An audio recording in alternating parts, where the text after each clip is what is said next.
This is Predictions, the podcast where we talk about the future. I'm your host, Konstantin, and I'm here with Ingmar. Hi, that's me. Today we want to talk about artificial meat and artificial milk and milk products. And we will talk a little bit about the different companies and approaches, and then dive deeper into what we think is overhyped and what we think is real.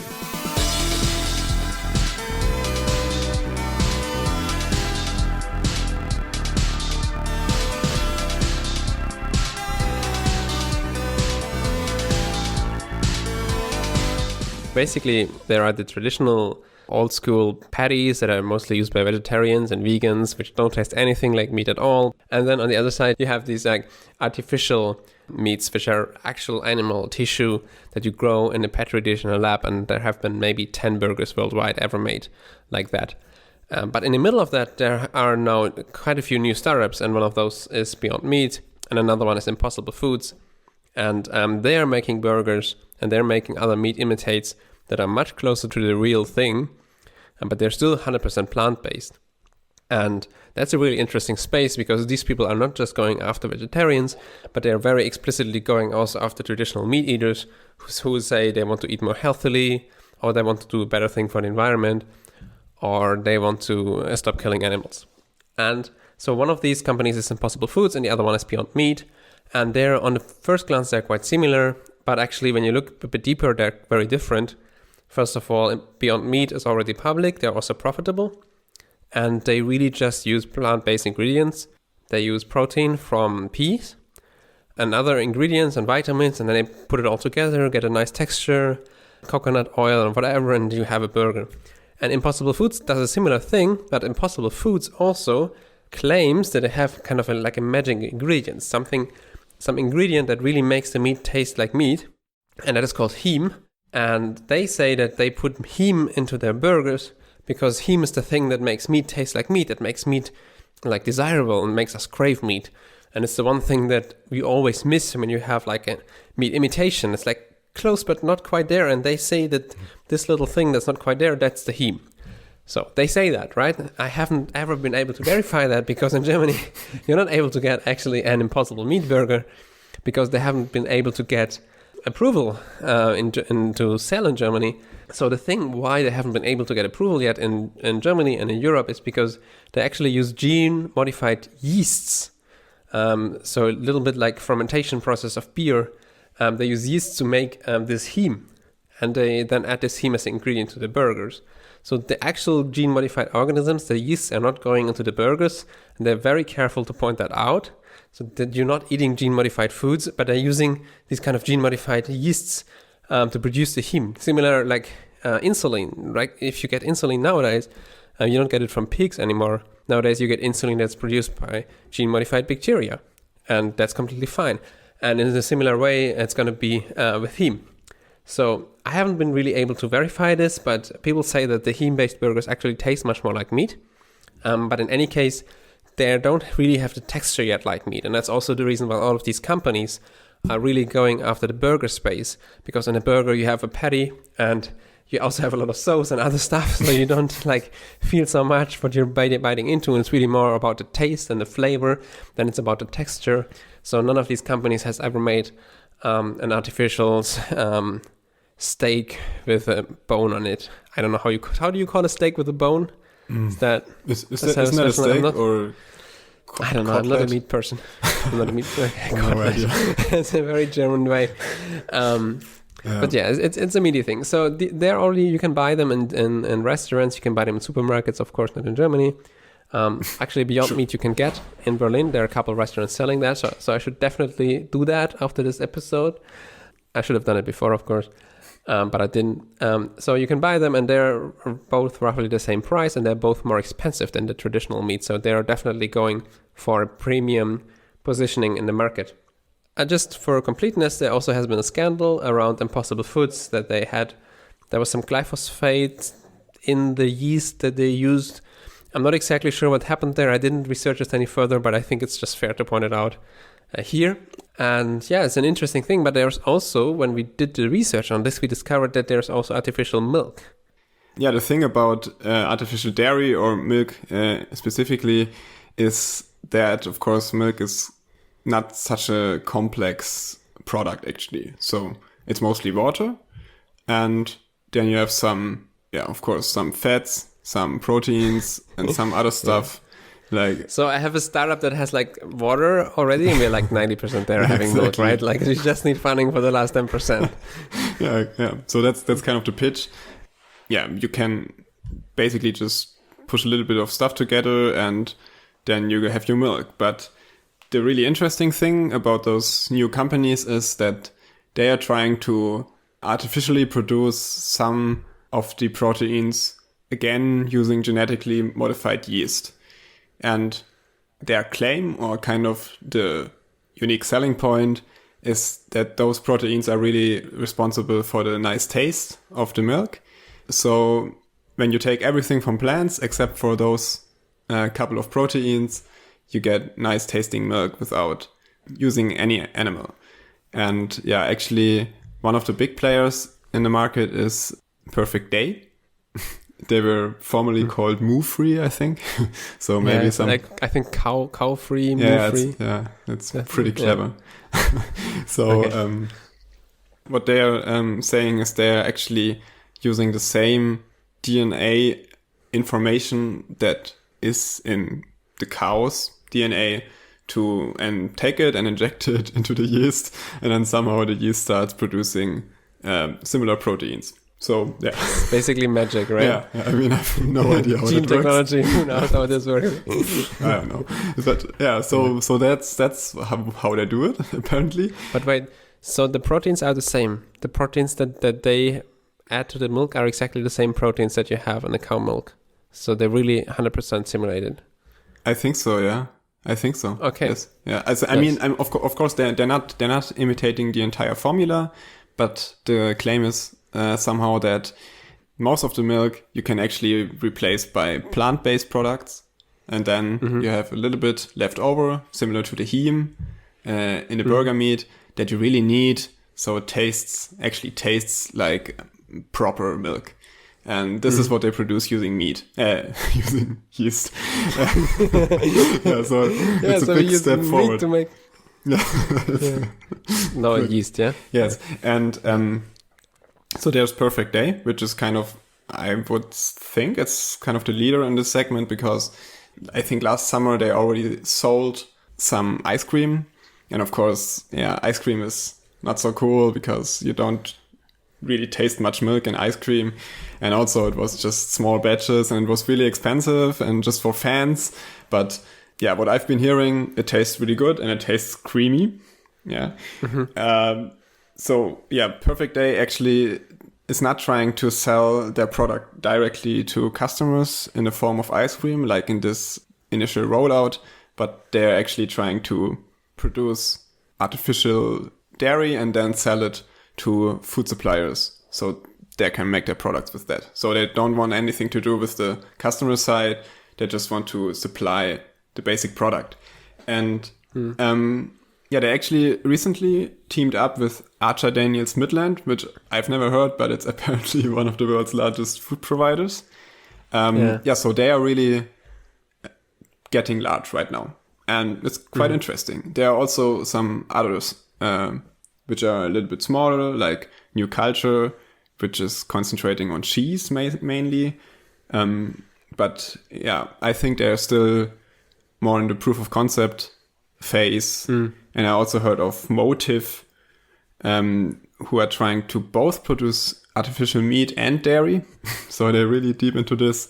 But are also still, I think, still in an early stage. So it's more like a proof of concept phase again there. Yeah, but I think it's really interesting that it's not that far developed like the artificial meat space, but at least Perfect Day is really seemingly starting to grow. So, yeah. And I think what's really interesting is that in this artificial milk, it's really like milk. That's how I understood it. So there isn't really anything that on a molecular level really distinguishes it from actual milk, maybe with the fact that, aside from the fact that it doesn't contain antibiotics or something like that. and other than soy milk or something, which is basically water with soybeans, this artificial milk contains the real milk proteins, and you can make cheese from it, and you can make yogurt from it. And this is not something you could do with soy milk because it's not really milk. Mm-hmm. So that's actually, I think it's very interesting. And so for my feeling is that if I had to judge the long-term perspectives of the artificial milk and the artificial meat, I feel like the meat is more likely to remain a niche product because it's never quite there. There's always this uncanny valley. And with the milk, I feel like it can be the real thing. It can be the same basically, and people won't see the difference. And I think then it's more of a cultural question of people, if people will adopt it. But you're kind of across this uncanny valley, where people feel like, oh, it's kind of like it, but not quite. Yeah, the artificial milk is almost like it. Yeah, I mean it's just a simpler product, right? You don't have to imitate the texture for once. It's just liquid, and yeah, I think milk is not that complicated. I think, however, that it's not molecular on a molecular level. Oh, I think, however, that it's not on a molecular level completely equivalent to actual milk. It's just that the stuff that it's different is not so important for the taste in the end. And also it has some properties of milk, which means that you can actually use it to produce cheese and so on. Which, yeah, you're right, it's not possible with soy milk. And I'm not sure how it would taste, actually. Probably get soybeans. And it's interesting. It's interesting that this Perfect Day company, that they went for ice cream instead of just presenting their milk. Maybe it's because they know that their clientele is more interested in ice cream, or maybe they wanted to demonstrate that you can do something with it. That's not just, you cannot make ice cream from soy milk, So if you're vegetarian, you maybe haven't had any milk ice cream for a long time, so you can't have it from soy milk. Yeah, but I think, to be honest, I'm not so sure. I mean, vegan. I mean, I think it's a little bit suspicious that they made ice cream, because I think they're actually today they're ice cream sorts that are vegan, which I find quite good. So I'm not so sure. I think it's easy to make an ice cream which just tastes that strong that you don't really taste anything else anymore. So yeah, I'm not sure, but. See, you're saying I'm falling for the hype here. These are all very early stage startups. They can claim anything, and it's hard to verify, right? Yeah, sure. I mean, but we just, I don't know. I have a good feeling with that because, I don't know, for some reason they're really scaling up now. So somebody has to believe in it. Yeah. And what do you think? What has a bigger long term prospects? The artificial meat or the artificial dairy, or both, or none of them? Just like roughly, Well, I think I think both will grow, hopefully. Yeah. And then, as you already touched on, it will really depend on how it is culturally, right? Do those products kind of stay in their pretty expensive, vegan, hipster, also technology-friendly niche? Or do they come out of it and just become a very widespread replacement that everybody kind of accepts? And yeah, I don't know. I think that this is really hard to say. Yeah, I think it's interesting how they go in terms of branding and pricing, because right now the meat and also the milk are priced higher than the real thing, because they're establishing themselves as like a premium product for vegetarians, for vegans and vegetarians, and maybe as a healthier alternative, which I'm sure you can argue. And it's interesting if they will ever be like, okay, we have our process figured out, we can actually go cheaper, we can compete on price. I think that's a very dangerous route to go, because the moment you go there, everybody thinks that you're like the fake thing, like the fake cheap alternative, like, I don't know, like, how do you call it in German? You have like Muckefuck, which is like the coffee which is made from grain, which people drink in war times. And I think you don't want to become that kind of thing, I agree that this is really what will make the difference, right? If as soon as those products hopefully become cheaper, because I think it's quite plausible that they will be cheaper. To me, it seems like a much less complex process than actually milking cows or actually killing animals. And once they become cheaper, it really depends on like cultural influences, how it will be perceived. If it's going to be the cheap thing you get into your food you don't really want, or if it's going to be the next cool thing and kind of fancy, right? So if they manage to pull that off, I see a bright future for both. I think, as you already said, like at least from the perspective right now, it's not really clear how you can make actual meat and not just burger patties. From a texture point of view, and from texture, and put a bone in there. Yeah, like a plastic bone. Can you imagine? Like you get like a plastic bone as like imitation. You can chew on it. You give it to your dog. And okay. Yeah. I don't know. And the other thing is that Beyond Meat, which is not using any GMO-based yeast to produce their patties, there can really go for the vegan, health-conscious, eco side of the market. But Impossible Foods, which have like this yeast-based heme component in their food, they kind of always face criticism for GMO, right? Like the kind of people who... This is a stereotype, but I'm sure statistically there is a big overlap between people who are vegan and people who are very much against gene-modified organisms anywhere. And so I think you're really limiting your market. Like if you do like Impossible Foods, you're going for these kind of markets. So of course, if you ask them, they will tell you that they don't go for this market. They very explicitly say they don't care about vegans. And that they really want to appeal to meat eaters. But if you're a meat eater, why would you pay more for a product that, from your point of view, maybe is potentially inferior? So I think it's really hard to market it for them. And the same applies to the artificial milk. And I think, of course, and the reality is that producing milk and meat is very, very environmentally unfriendly. It's very expensive. You have to feed an animal and it's going to stand its own shit for like 10 years, 5 years, and you're going to like suck its breasts all the time and you get milk. And that's weird and inefficient and somehow anachronistic. And then on the other side, you have some nice gene-modified yeast that ferments proteins that you can then mix with water, and you have the same product. So from my point of view, of course, the artificial one seems, from what I've heard so far, the nicer product, but I don't think people will see it as that, especially if it's cheaper. Yeah, they will see it as like a cheap alternative. So I think it's a big risk in terms of branding. And if I was running these companies, I wouldn't be sure how to place them in the market. Yeah, I think I would try to take it slow. You know, I think that if you give it 10 years of time or so, and over 10 years of time it remains this very fancy, expensive product, then maybe people start to grow to it, right? And people start to think of it as this new thing that is just better in every way because it doesn't have antibiotics in it and it's much more ecological.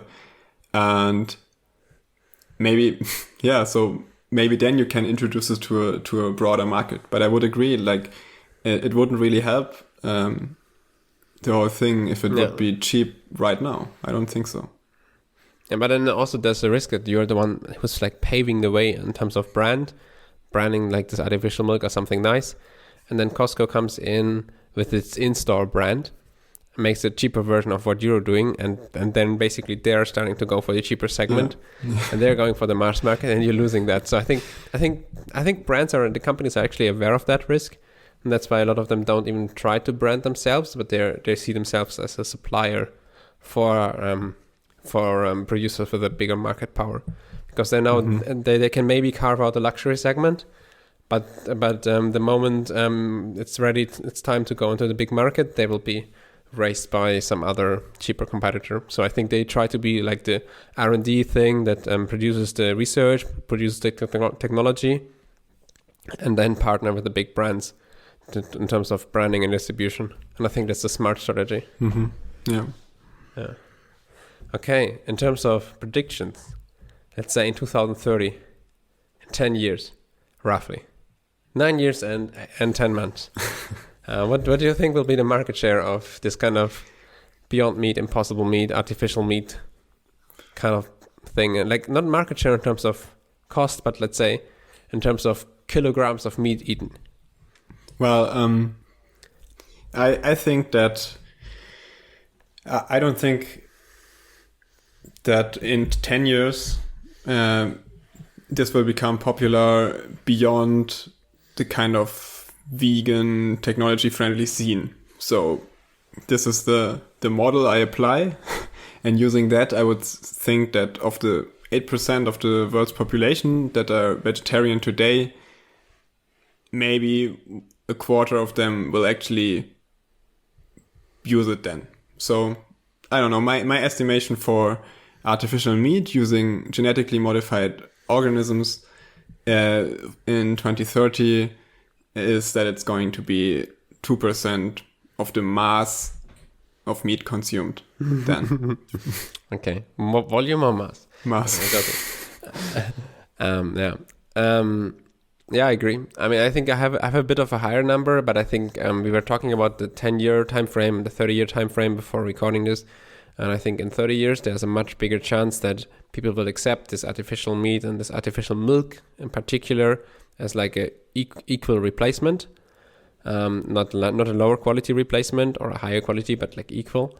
And then it will be a matter of pricing. But I think in 10 years, that's too early. The only way to survive the next 10 years for these kind of brands is to be like a luxury product, like brand themselves as something special.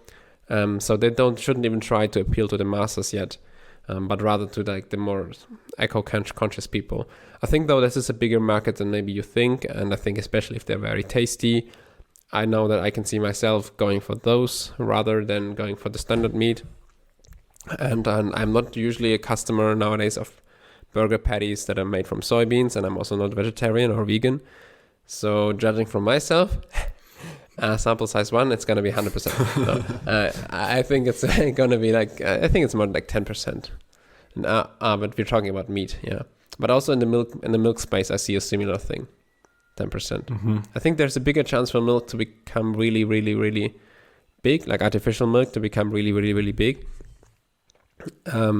sooner, because I think the product may be closer to the real thing. But also we haven't seen it yet, so this is pure speculation. Yeah, but I mean, the thing is, I mean, I again have a lower number. I would again say that it's about 2% of the milk consumed in 2030 that is actually artificial milk. And I'm a little bit afraid that large number of the population is not going to accept genetically modified food or food even produced from genetically modified organisms, as those companies are really trying to point out is a difference. But still, I don't think that this is going to be so popular so soon, simply because there's in my opinion, very weird pushback against genetic engineering. I don't know. Yeah, maybe. Yeah, probably. At least in Germany. Yeah. But I think people will not differentiate. But I think you should differentiate between using a gene-modified organism in a controlled environment, like a lab or in a factory, like using gene-modified bacteria to grow insulin, using gene-modified yeast to grow heme protein or and not so protein, like heme molecules or milk proteins on the one side, and on the other side putting a gene-modified soybean plant in the field where then it can recombine with other soybeans and maybe change their gene structure. I think one thing in a factory, the risks are much more manageable in terms of, okay, we just make sure not so much escapes and so on. On the field, I think just the chain of arguments that you need to make to prove that it's secure, it's more complex. And personally, I'm not convinced one way or another, simply because I haven't researched it yet. But I think in the factory thing, it's a very much a slam dunk. Like it's not the risk. The yeast is not going to get out and flow into the street and then recombine with the yeast there and then start a next Skynet or something. Like, it's just it's a controlled environment, and it could happen. It's a 10% chance. It could happen. Yeah. But that's another episode of predictions. Exactly. No, but I mean, people really hate gene technology. And it's actually pretty funny when you go to the websites and FAQs of those companies. They're really trying so hard to avoid saying gene-modified organisms. Oh yeah, so many ways to talk around it. It's really 1,000 ways to not say the word, but say the word. And for example, I think Perfect Day is calling their yeast some type of flora. I don't remember the term, but it's really microflora or microculture or something like that. So they don't call it yeast, right? Because somehow that freaks people out as well. So they don't call it. Yeah, I'm not so sure. So I mean, somewhere in the text you can find everything, but they're really trying hard to hide it, and I think they have a reason to, because frankly, many people don't judge very rationally on this, and I think this is our fundamental disagreement. I'm a little bit more pessimistic on the cultural shift you're kind of assuming, and the ability of those brands to market their product maybe in spite of still remaining widespread fear of genetic engineering. And you're more optimistic, so right. Yeah, as always. Yeah, exactly. Right. No, I think it's not just GMO. I think people are very peculiar about their food. I mean, there are people who, okay, I'm gonna piss off a bunch of people, but I don't really think there's so much difference between a $50 wine and a $1,000 wine. But people talk about it, and there are people who claim that sparkling wine is only the real thing and only nice if it's really from the region of Champagne in France, because only then you can call it Champagne, right? Because also it's a protected thing. So that will be another thing, by the way, for these companies. Like, you're not allowed to call it meat. You're not allowed to call it milk if it doesn't come from a cow. So you call it something like milk or like milk replacement. And then this is already yet another hatchet closing, closing the door on ever marketing this product as better, like equal quality to milk. So people will see it as some cheap replacement product or as an expensive luxury product, but they will not see it as an equal replacement for a very long time. It's going to be a big shift. I could imagine that you would use the milk more in cheese or in like processed foods, maybe also other countries which are less worried about their food supply and more worried about other countries which are less worried about the emotional quality of their food supply, but more about their actual quality of their food supply. And I could imagine that you would have it like in like a frozen pizza, or like the cheese on a burger that you get on the street may have artificial milk in it. And if it becomes like, if they start competing on price, that might maybe a way also how it gains market share, just sneaking into things. And that may be a way to gain some market share, but if you do that too early, there's going to be a huge pushback against that. Exactly. And people will be like, sneaking no, into but things. I only drink real milk, and is there real milk in this? And then every shop will have like real milk written under its windows. And so I don't think in the next 10 years it would be a smart brand move to go for that. But I mean, it has to happen, right? It's really crazily inefficient how we produce our food nowadays. Like, most of the landscape in developed countries is actually used by agriculture. And I don't know, if we can find a way to make this obsolete, we should follow it, right? And I don't know, I mean, it's still in an early stage, but to me it seems a little bit like a promising avenue. And I don't know, it's just such a huge impact topic. I think it has to happen. I agree on meat and milk. I do not agree on grain or other like corn and so on, because I think putting corn in the fields is already quite efficient, because you don't need to like catch the light in terms of photovoltaic cells, put it through an electricity grid, put it out again through a lamp. but you already use it directly. So I think at the end of the day, I don't know how much potential there is in optimizing the growth of corn or grain or rice or soybeans or other vegetables. I think there is some potential for like big leaf vegetables like salad, because they use a lot of water and they don't need so much light compared to other fruits. But I think it's something like corn. I think we'll be growing that out on the field somewhere around the North Pole and the South Pole still in 100 years.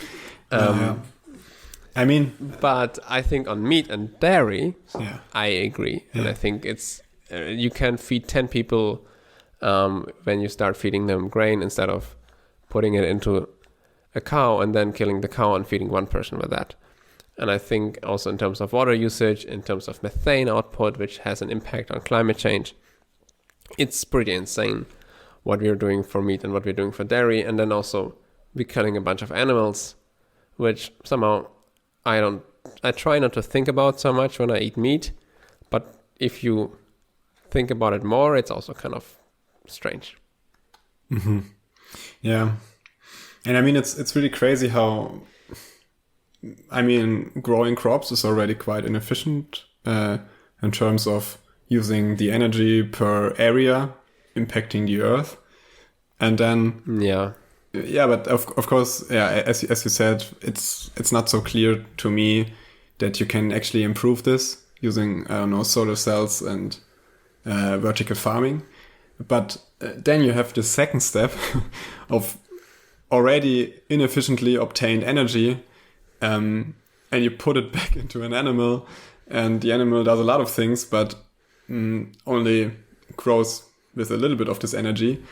And then you kill the animal, and it's just like inefficiently twice. And you put so much antibiotics into the system, and you create antibiotics resistance. Yeah, and it's. I mean, if you think about it, it sounds kind of complicated at first. How those companies are trying to produce milk, but then I mean, in some ways, the process is much less complex than actually milking a cow. I mean, it's just what has been done traditionally, but once we are at a point as humanity where we can decide what we do, artificial milk suddenly becomes a much less complex thing and actually natural to do, right? Yeah. I mean, we already established that we don't really know how close the milk is to the real thing. For the meat, we know it's like close, but not quite there. Especially for Beyond Meat, for Impossible Meat, it may be almost quite there. But I think, where was I going with that? I think there's also something that we may be forgetting, is that the difficulty of producing the ingredients that go into this milk, there's a long supply chain there. And I was actually reading about this today when researching again, about what vegans need in terms of nutritional supplements, right? So what are the kind of nutrients that you usually don't get if you're a vegan? And one of those is vitamin D. And there are different vitamins. There is vitamin D3, vitamin D2. And until very recently, there had been no vegan way to produce vitamin D3. So it was always being extracted from milk or other meat products. And so it may be that if you really want to simulate milk, there may be other components such as vitamin D3 where you run into problems sourcing them from non-animal products. I mean, the milk proteins, they solved it with the yeast. With vitamin D, they figured it also out how to make vitamin D3 in a vegan way. But I think where I'm going is that there may be a long supply chain behind some of these components that we kind of don't see right now, which is actually creating a lower bound on the price, but also a lower bound on the complexity that you need to achieve in order to create this artificial milk. So it may be a little bit too early to judge that, but just looking at it from like 1,000 feet view or a 10,000 feet view, you see a lot of farms. And it would be nice thinking about, or it's nice thinking about what you could do with all the surface if you didn't have cows running there and sheep and pigs, and what you could do with all the surface where you would have to grow less grain, you would have to grow less corn because you would have to not feed these animals. And I think the planet could use a bit more forests nowadays and a bit more open spaces. And I think if the price for that is that we have to use artificial milk instead of real milk, personally, I would be very happy to pay that. Yeah. And I think what's really crazy about this is that, I mean, of course, because it has been traditionally done, we became so used to agriculturally used landscapes that we actually mistake them as nature, right? And we go to the countryside and we think we're amidst nature, but we're actually amidst fields and grasslands till the horizon. Exactly, which has nothing to do with nature. Maybe grasslands a little bit more, but I mean, if you're really in the middle of a cornfield, that's not nature, right? And but also grasslands, for example, in Central Europe or in England. This is not what this would naturally look like. Not there, yeah. No. And so we have become so accustomed to change our environment, which of course was necessary. But I think if we can be at a point where we don't need it, that would be great, right? Yeah. I think it's one of those things where you kind of are blind to the potential for disruption. And I think it's a very interesting space because I don't think we are quite there yet, but once we are there, the disruption is going to be huge. Just think about the number of people, even in developed industrial countries, that live off dairy farming, that live off dairy farming, that live off meat production. Yeah, not diaries. Diarrhea farming. And I think it's I don't know when it's going to happen. Maybe 10 years, maybe 20 years, maybe 30 years. But I can very well imagine a future in the 50 or 100 years where we are all vegan. And it's hard to say when it will happen, but I think also these kind of milk, artificial milk startups, they have been a little bit under the radar.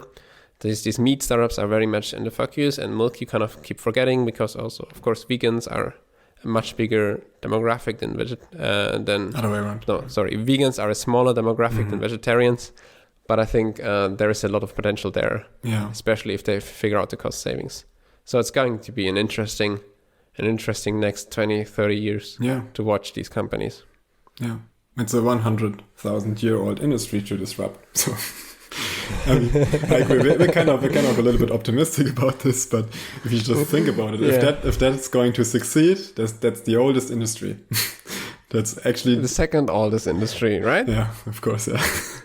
But it's the second oldest industry, and it's actually the only one that has existed for the first, 100 or 98,000 years. So kind of interesting. Yeah. I mean, it has to happen in order to save us, because I think it's going to be a big factor in terms of helping with climate change. That 13% of climate change is also caused by meat and dairy production and other food production. That's a number I read today, but now that I think about it, that seems kind of wrong, because if we didn't do any food production, we'd just grow forests in these places, we would probably have a bunch more trees. And I don't know if that would maybe even help with all of climate change. So, it has to happen because I think it will be a big factor in helping with fixing climate change. But I also think it has to happen because it just seems so insane what we are doing nowadays. Not just on the moral point of view, that's not the one thing I want to focus on, but just in terms of complexity, how we are producing meat, how we are producing dairy. Yeah.